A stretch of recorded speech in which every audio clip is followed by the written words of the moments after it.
Hello friend, स्वागत है आपका अपने इस फाइनेंशियल फ्रेंड यूट्यूब चैनल पर। तो फ्रेंड्स, आज अपन डिस्कस करेंगे कोरोना रेमेडीज आईपीओ के बारे में और जानेंगे कि क्या हमें इसमें अप्लाई करना चाहिए या नहीं। अगर हम अप्लाई करें तो हमें कितना बेनिफिट होगा इस आईपीओ से। हम देखेंगे कि कंपनी क्या काम करती है, आईपीओ की डिटेल्स, आईपीओ के timelines, lot size, IPO reservation, promoter holding, company के फाइनेंशियल स्ट्रेंथ एंड रिस्क और लास्ट में जानेंगे कि कंपनी की जीएमपी और ब्रोकर्स रिव्यू क्या क्या है। तो फ्रेंड, सबसे पहले अपन डिस्कस करते हैं कंपनी के बारे में। कोरोना रेमेडीज एक फार्मास्यूटिकल कंपनी है जो 2004 में स्टार्ट हुई थी। ये women's health care, cardiology, pain management, urology और भी थेरेपेटिक एरियाज के मेडिसिन को डेवलप करती है, मैन्युफैक्चरिंग करती है और मार्केटिंग करती है। 2025 तक कंपनी के पास 71 ब्रांड के पोर्टफोलियो हैं, जिसमें women's health care, cardio, diabetic, pain management, urology और मल्टी स्पेशलिटी मेडिसिन हैं, जैसे विटामिन, गैस्ट्रोइंटेस्टाइनल, रेस्पिरेटरी शामिल है। कंपनी का पैन इंडिया मार्केट नेटवर्क है, जिसमें 2671 एमआर जो 22 स्टेट में काम करते हैं, जिससे डॉक्टर्स और हॉस्पिटल तक स्ट्रॉन्ग रीच मिलती है। इसके 2 मैन्युफैक्चरिंग प्लांट्स हैं गुजरात में, जिनकी total capacity 1285 million unit per year है। तो फ्रेंड्स, आईपीओ डिटेल्स के बारे में बात करें तो कंपनी का 8 दिसंबर को आईपीओ ओपन होगा, 10 दिसंबर को आईपीओ बंद हो जाएगा। लिस्टिंग 15 दिसंबर को है। कंपनी की जो फेस वैल्यू है वो 10 रुपए पर शेयर है। इश्यू प्राइस बैंड है 1008 से 1062 रुपए पर शेयर। एक प्लॉट में 14 शेयर्स रखे गए हैं। Sale type offer for sale है completely. Issue type book building IPO है। लिस्टिंग बीएससी और एनएससी दोनों पे ही होगी। एम्प्लॉय के लिए 54 रुपए का डिस्काउंट रखा गया है कंपनी द्वारा। और टोटल इश्यू साइज है कंपनी का 655 करोड़ रुपए। शेयर होल्डिंग पैटर्न की बात करें तो कंपनी कोई भी इस आईपीओ में नए शेयर्स इश्यू नहीं कर रही, तो शेयर जितने पहले थे कंपनी के पास उतने ही बाद में है। आईपीओ आने के बाद में कंपनी के शेयर्स में कोई चेंज नहीं हुआ है। आईपीओ की टाइमलाइंस की बात करें तो कंपनी का आईपीओ 8 दिसंबर को ओपन हो रहा है, 10 दिसंबर को क्लोज हो जाएगा। आईपीओ का अलॉटमेंट 11 दिसंबर को आएगा। वहीं अगर आईपीओ मिला तो 12 दिसंबर को अपने शेयर्स डीमेट अकाउंट में क्रेडिट हो जाएंगे। अगर आईपीओ नहीं मिला तो अपना जितना अमाउंट अप्लाई किया था वो रिफंड हो जाएगा 12 तारीख को। कंपनी की लिस्टिंग 15 दिसंबर को हो जाएगी, दोनों ही एनएससी और बीएससी पर। वहीं कंपनी के लॉट साइज की बात करें तो रिटेलर के लिए एक लॉट में 14 शेयर्स रखे गए हैं, जिनका अमाउंट बनता है 14,868। रिटेलर 13 लॉट के लिए मैक्सिमम जा सकता है। वहीं स्मॉल एचएनआई की बात करें तो 14 लॉट के लिए अप्लाई करना होगा, जिसमें शेयर्स बनते हैं 196, जिनका अमाउंट बनता है 2,08,152 रुपए।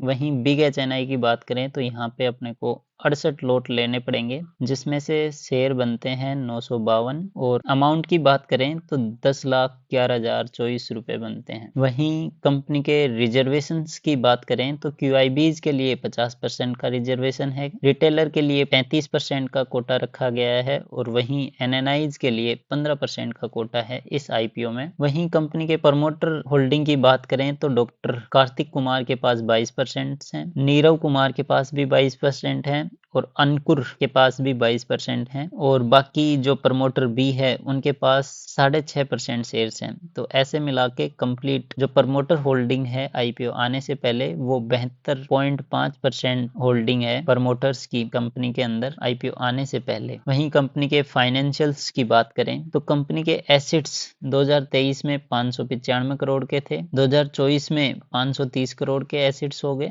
2025 में 929 करोड़ के एसेट्स। और वहीं एक क्वार्टर की बात करें तो कंपनी के एसेट्स 1012 करोड़ के अभी कंपनी के एसेट्स हैं एक क्वार्टर में। वहीं कंपनी के टोटल इनकम की बात करें तो 2023 में कंपनी की इनकम थी 891 करोड़, 2024 में 1020 करोड़, 2025 में 1202 करोड़ और एक क्वार्टर की बात करें तो 348 करोड़ के टोटल इनकम्स हैं कंपनी के। कंपनी के प्रॉफिट की बात करें तो 2023 में कंपनी ने 84 करोड़ का प्रॉफिट कमाया था, 2024 में कंपनी ने 90 करोड़ का प्रॉफिट कमाया था, 2025 में 149 करोड़ का प्रॉफिट किया है।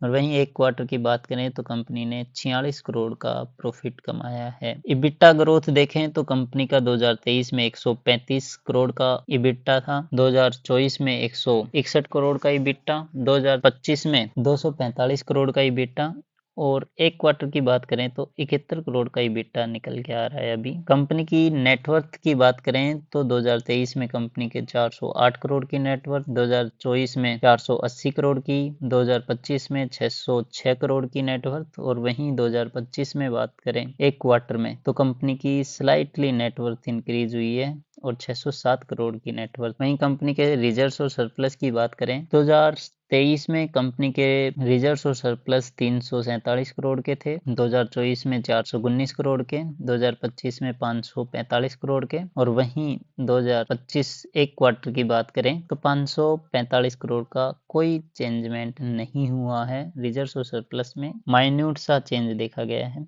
वहीं कंपनी के बोरोइंग्स की बात करें तो कंपनी ने लगातार बोरोइंग्स इंक्रीज किए हैं। 2023 में कंपनी के पास ना के बराबर बोरिंग थी, फिर 2024 में बोरिंग इन्होंने ली 134 करोड़ की, फिर कंपनी ने थोड़ा बोरिंग कम किया 62 करोड़ का, और अब इस एक क्वार्टर की बात करें तो कंपनी के पास 106 करोड़ की बोरिंग्स अभी भी बची हुई है। तो इनके फाइनेंशियल स्टेटमेंट की बात करें तो इनके एसेट्स में अच्छा खासा जंप देखा गया। वहीं अगर अपन इसके प्रॉफिट की बात करें, पैट मार्जिन की, तो 2023 से 2024 के बीच में कुछ खास जंप नहीं देखा गया, लेकिन 2024 से 2025 के बीच में कंपनी ने अप्रोक्स 65 से 70% का जंप किया है प्रॉफिट में। वहीं अगर इसके इबिट्टा की बात करें तो इबिट्टा में भी अच्छा खासा ग्रोथ देखा गया है इनके 2024 से 2025 के बीच में। वहीं रेवेन्यू की बात करें तो रेवेन्यू में कुछ खास जंप नहीं था। रेवेन्यू 18 से 19% ही इंक्रीज हुआ है 2024 से 2025 के बीच में। वहीं अगर कंपनी के केपीआई इंडेक्स की बात करें तो रिटर्न ऑन इक्विटी कंपनी का 27.5%, रिटर्न ऑन कैपिटल एम्प्लॉयड 41.32% निकल के आ रहा है। डेप्ट टू इक्विटी की बात करें तो कंपनी पे डेप्ट ना के बराबर है। कंपनी का रिटर्न ऑन नेटवर्थ की बात करें तो 24.65% निकल के आ रहे हैं। कंपनी के पैट मार्जिन 12.5% से इंक्रीज हुए हैं। इबिट्टा मार्जिन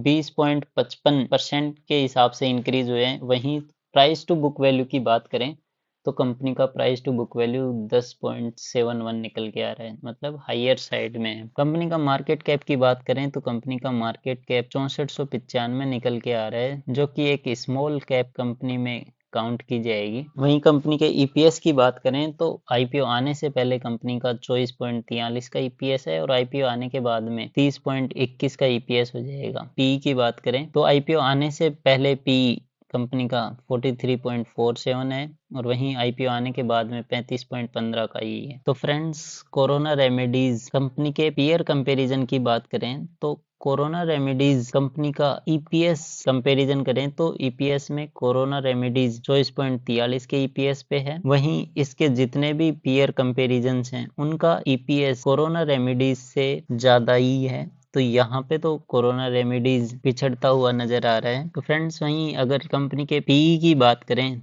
तो कोरोना रेमेडीज का पीई 35 का निकल के आ रहा है। इसके कंपैरिजन्स में बात करें तो 1, 2, 3 कंपनियां ऐसी हैं जिनका पीई इससे नीचे है, बाकी के सबके पीई इनसे ऊपर ही दिखाई दे रहे हैं। वहीं कंपनी के रिटर्न ऑन नेटवर्क की बात करें तो इसका रिटर्न ऑन नेटवर्क 24.5 का निकल के आ रहा है, और इसके पीयर कंपैरिजन में बात करें तो ये भी इसके नीचे है, ये भी इसके नीचे है, ये भी इसके नीचे है, ये भी नीचे, ये भी नीचे। 1, 2, 3 और 4 कंपनियां ऐसी हैं जो जिसका रिटर्न ऑन नेटवर्थ इस कंपनी से ऊपर निकल के आ रहे हैं। तो पीयर कंपैरिजन के बेसिस पे देखें तो ये एक कंपनी मॉडरेट वैल्यूएशन पे ही लग रही है। वहीं कंपनी की स्ट्रेंथ की बात करें तो इंडिया के टॉप 30 फार्मा कंपनीज में ये सेकंड फास्टेस्ट ग्रोइंग कंपनी है। कंपनी का पोर्टफोलियो काफी डाइवर्सिफाइड है, पूरे इंडिया में स्ट्रॉन्ग सेल नेटवर्क है, middle of pyramid affordable segments पर फोकस करती है, कई ब्रांड्स में लीडरशिप पोजीशन हासिल कर रखी है, क्रोनिक और सब क्रोनिक सेगमेंट में स्ट्रॉन्ग ग्रोथ है। वहीं अगर बात करें मैन्युफैक्चरिंग फैसिलिटीज और क्वालिटी और गुड प्रैक्टिस फॉलो करती है कंपनी, एक्सपीरियंस मैनेजमेंट टीम है जिससे स्ट्रॉन्ग इन्वेस्टर का सपोर्ट है। वहीं अगर कंपनी के नुकसान की बात करें तो women health care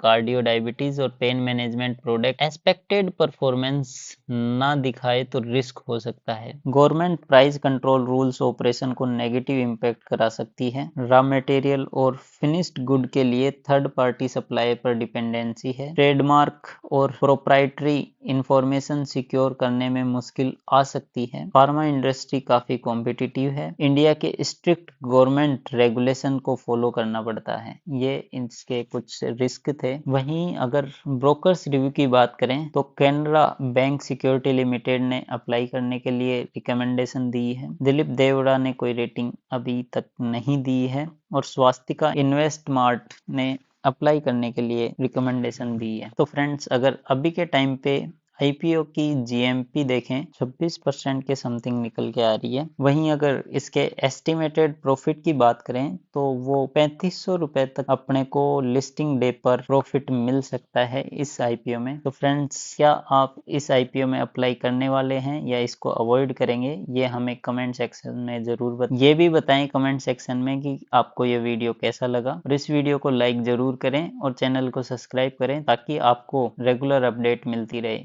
thank you, धन्यवाद।